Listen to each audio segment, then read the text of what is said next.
You know, I saw the pandemic in China before it came here. I didn't really know what I was seeing, but because I follow a ton of Chinese dissidents on social media, I kept seeing videos like this, confusing, terrifying, and of course impossible to corroborate, but it certainly felt authoritarian. Something bad was going on.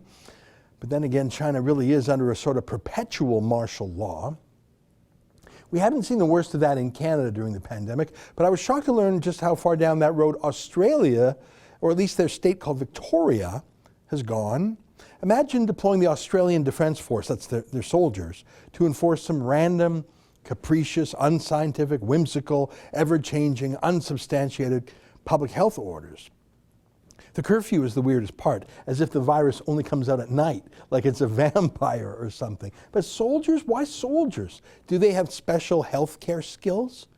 Special law enforcement skills? They know how to write a ticket?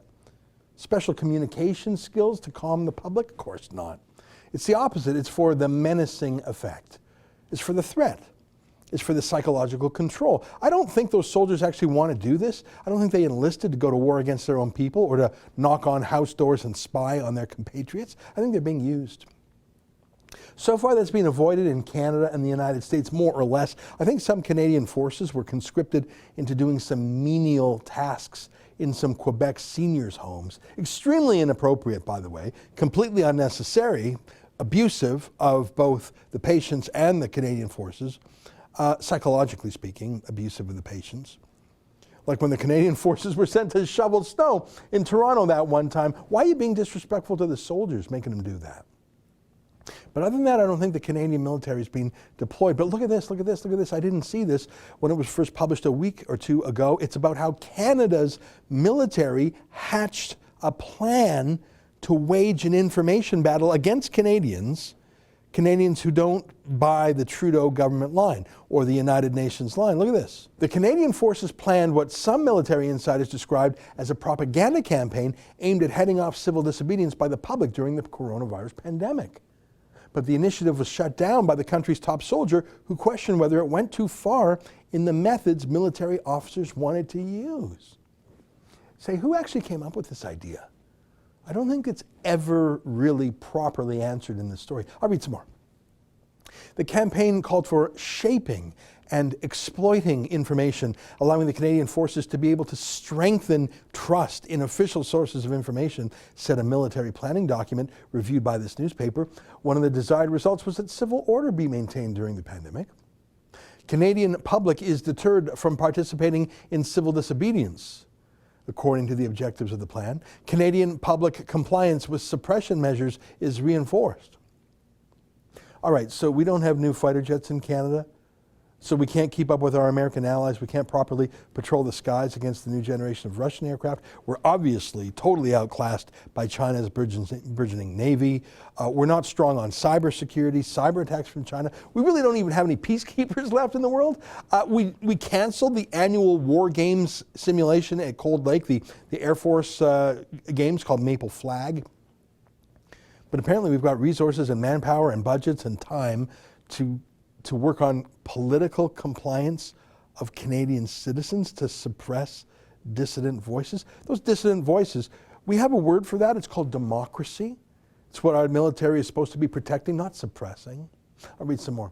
When Chief of the Defence Staff General John Vance was briefed about the Information Operations Campaign, he ordered it stopped. Some senior military staff raised concerns the plan could be open to abuse in using propaganda or deception to manipulate the Canadian public. You don't say.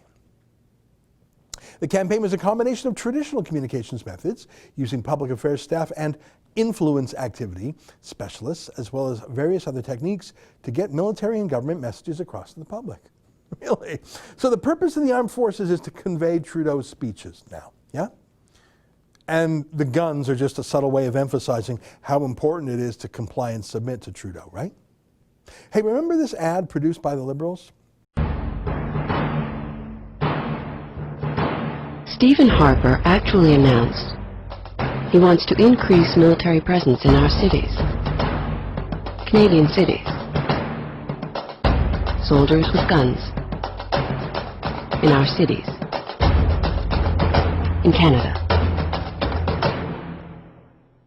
We did not make this up. choose your Canada. Yeah, they said that if I voted for Stephen Harper, there'd be soldiers in the streets. Well, I did vote for Stephen Harper, so I guess they were right. The Liberals want to put soldiers in the streets. I'll read more. If necessary, military vehicles with loudspeakers would be used to transmit such information. Seriously, that is pure banana republic type stuff. Could you imagine that? I mean, Trudeau really does love Cuba and China, doesn't he? Can you imagine a Jeep? Now hear this. You must listen to Trudeau. Can you imagine that? The Canadian Forces was also ready to set up portable radio stations, which were used in Afghanistan to provide the military with an outlet to communicate in areas where infrastructure was lacking. Quote, village assessments will be conducted and meetings will be set up with religious leaders and non-governmental organizations, the Information Operations Plan noted. So if I disagree with Trudeau, which I do, does that make me the Taliban in this story? I'm not sure, because of course in real life, Trudeau himself is on the side of the Taliban, or at least Al-Qaeda.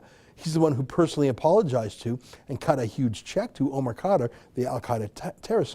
So in this weird scenario where the military is setting up propaganda, who's the good guys and who's the bad guys? That's an excerpt from my daily show, the Ezra Levant Show. Every day I do a monologue on the news of the day, then I interview an interesting guest, and then I read my hate mail. You gotta subscribe. Go to rebelnews.com.